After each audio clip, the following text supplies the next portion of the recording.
ভূত, পেত্নী, শাঁকচুন্নি এদের কথা শোনাতে বা শুনতে সাধারণত ভালো লাগে রাত্রের দিকে। কারণ এর মধ্যে একটা আলাদা অনুভব আছে এই গল্প শোনার মধ্যে দিয়ে। একটা গা ছমছমে ভাব, একটা মানে ভয়ের পরিবেশ। তো সাধারণত রাত্রিবেলায় এগুলো আলোচিত হয়। আর দেখুন, আমি আজকে সকালবেলায় এই ভিডিওতে চলে এলাম ভূতের কথা নিয়ে। আমার থাম্বনেইলে নিশ্চয়ই বিষয়টা দেখছেন, সে ব্যাপারে আমি আসব। আমি আপনাদের আপনজন অনির্বাণ চৌধুরী, আপনারা দেখছেন আমার ছোট্ট YouTube channel voice of Anirban. দেখুন, আমি মূল বিষয়ে যাওয়ার আগে শুধু আপনাদের বলবো, আমার এই ভিডিওটা পুরোটা দেখে আপনাদের মতামত জানাবেন কমেন্ট বক্সে। আপনাদের মতামত থেকে আমি সমৃদ্ধ হই, আমি অনেক কিছু শিখি। দ্বিতীয়ত হচ্ছে, যদি আমার এই ইউটিউব চ্যানেল ভালো লাগে তাহলে একটু সাবস্ক্রাইব করে পাশে থাকবেন যারা এখনও করেননি বা আজকে প্রথম ভিডিও দেখছেন। আর 3 নম্বর হচ্ছে, আপনারাই পারেন এই ভিডিওগুলোকে একটু লাইক শেয়ার করে দিতে, যাতে আরও বেশি মানুষের কাছে পৌঁছয়। যাই হোক, দেখুন, গত 2রা জানুয়ারি অভিষেক ব্যানার্জি বারুইপুরে ওই যেখানে আর কি বড় র্যাম্প তৈরি হয়েছিল মাঠ জুড়ে, সব জায়গাতেই এখন অভিষেক ব্যানার্জির নতুন স্টাইল র্যাম্প হচ্ছে। পকেটে হাত দিয়ে একদম মাস্তানের ভঙ্গিতে তিনি বক্তব্য রাখছেন, বাপটা তুলছেন, সেগুলো যার যা রুচি সেই হিসাবে। যাই হোক, তো সেখানে উনি 3 জন মানুষকে ওই র্যাম্পে হাঁটিয়েছিলেন এবং ওই মাঠে উপস্থিত দর্শকদের, শ্রোতাদের কাছে তিনি পরিচয় করিয়েছিলেন যে আমি 3 জন ভূতকে দেখাচ্ছি। আসল কথা বলেছিলেন যে এই 3 জনের নাম নাকি ভোটার লিস্টে মৃত হিসেবে দেখানো হয়েছে। এবং এইটা শোনার এই অভিষেক ব্যানার্জির এই বক্তব্য শোনার সঙ্গে সঙ্গেই নির্বাচন কমিশন দিল্লি থেকে চিঠি পাঠিয়েছিল কলকাতায় সিইওকে, এবং সেই হিসাবে 24 ঘন্টা টাইম দেওয়া হয়েছিল। তার মধ্যে সংশ্লিষ্ট জেলা অর্থাৎ দক্ষিণ 24 পরগনার ডিএম ওই 3 জন ব্যক্তি সম্পর্কে, অর্থাৎ একজন হচ্ছেন মনিরুল মোল্লা, একজন হচ্ছেন হরিকৃষ্ণ গিরি, এই দুজনের বাড়ি হচ্ছে মেটিয়াবুরুজ, এবং মায়া দাস যার বাড়ি হচ্ছে কাকদ্বীপ। এই 3 জনের ব্যাপারে বিশদে খোঁজ নিয়ে 24 ঘন্টার মধ্যে রিপোর্টও পাঠিয়ে দিয়েছিল ডিএম। এবং সেই হিসাবে ইলেকশন কমিশন যেটা জানিয়ে দিয়েছেন, কারণ আমি এটা নিয়ে ভিডিও করেছিলাম, আমি বলেছিলাম আপনাদেরকে আমি সবটাই জানাবো, সেই হিসাবেই আমি জানতে পেরে আপনাদের কাছে বলছি। ইলেকশন কমিশনের পক্ষ থেকে বলা হয়েছে যে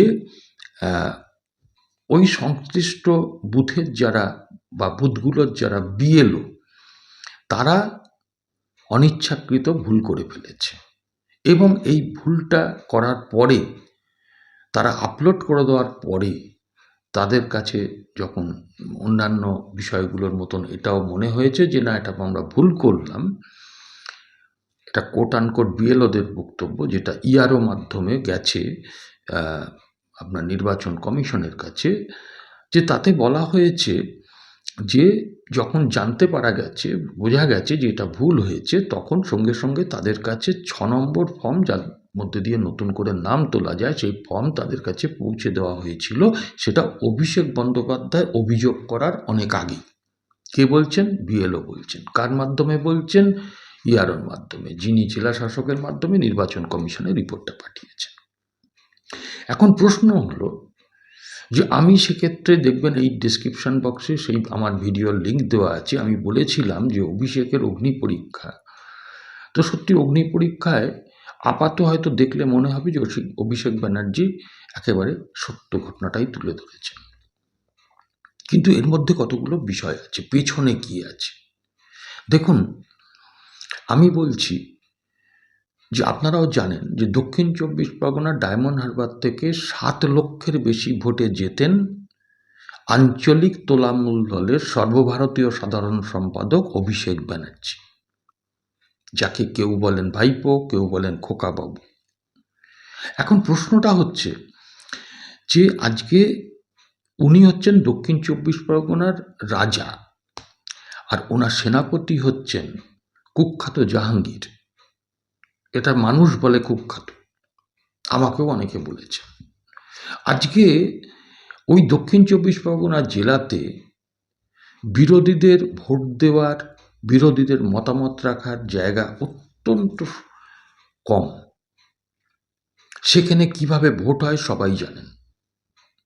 আজকে ওই দক্ষিণ চব্বিশ পরগনা জেলায় প্রতিটা বুথে যে বিএলও নিয়োগ হয়েছে সবগুলোই তৃণমূল কংগ্রেসের কাছের মানুষ বলেই জানা গেছে। এবং বিএলওর পাশাপাশি একজন করে রাজনৈতিক দলের প্রতিনিধি থাকে। সেক্ষেত্রে বিএলএ যারা, তারা কিন্তু প্রত্যেকেই তৃণমূল কংগ্রেসের, এবং অধিকাংশ জায়গাতে বিরোধী দলের বিএলএর উপস্থিতি ছিল না বা তাদের থাকতে দেওয়া হয়নি বলেই বিরোধী দলগুলো থেকে দাবি করা হয়েছে। এবং সত্যি কথাই পরিস্থিতি তাই বলে। একটা আতঙ্কের পরিবেশ তৈরি হয়েছে দক্ষিণ চব্বিশ পরগনা জুড়ে। এখন সেই জায়গায় দাঁড়িয়ে তাহলে বিএলও আপনার লোক, বিএলএ আপনার লোক, তাহলে এই নামগুলো যে বাদ গেল এর জন্য দায়ী কে? এটা কি সিপিএম দায়ী? এটা কি বিজেপি দায়ী? তা তো নয়। আজকে ইলেকশন কমিশন সঙ্গে সঙ্গে অভিষেক বন্দ্যোপাধ্যায়ের অভিযোগের প্রেক্ষিতে সঙ্গে সঙ্গে রিপোর্ট চেয়ে পাঠিয়েছেন এবং রিপোর্টটা প্রকাশ করে দিয়েছেন।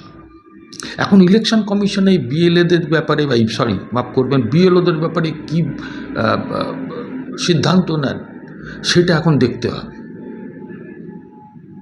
আজকে আমি একটা কথা আপনাদেরকে বলি, আজকে হয়তো 3 জন ভূত দেখিয়ে অভিষেক ব্যানার্জি এটা হিরো বনতে চাইছেন, তার কথাটা মিলে যাওয়ার পরে হয়তো ওই তৃণমূলের মূর্খপাত্ররা অনেক বড় বড় লেকচার আজকে থেকেই মারতে শুরু করবেন।